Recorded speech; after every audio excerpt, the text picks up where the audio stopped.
The devil is alive and on one. Amen. The devil is alive and on one. Amen. The devil is alive and on one. Amen. The devil is alive and on one. Fuck you, devil.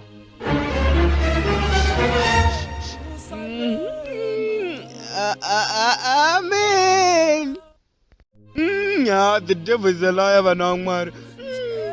Kokuzoti vana vake unotomuona anotouya kuchechi akatoroerera katrouse kake kegreen nekahembe kake keblue katoti uyu ndomujaya chaiye mufundisi apa zvipi. Last week anogona akatobatwa namai Eud achihura pakumba kwaanenge achigara abhadhire kana rendi.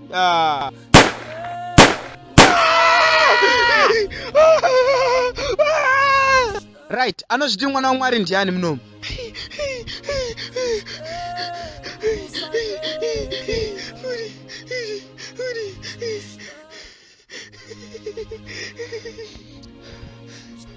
Imi, amunzwere mimi, mwana waMwari munomu ndiani ndimuendese kuna baba wake izvezvi so.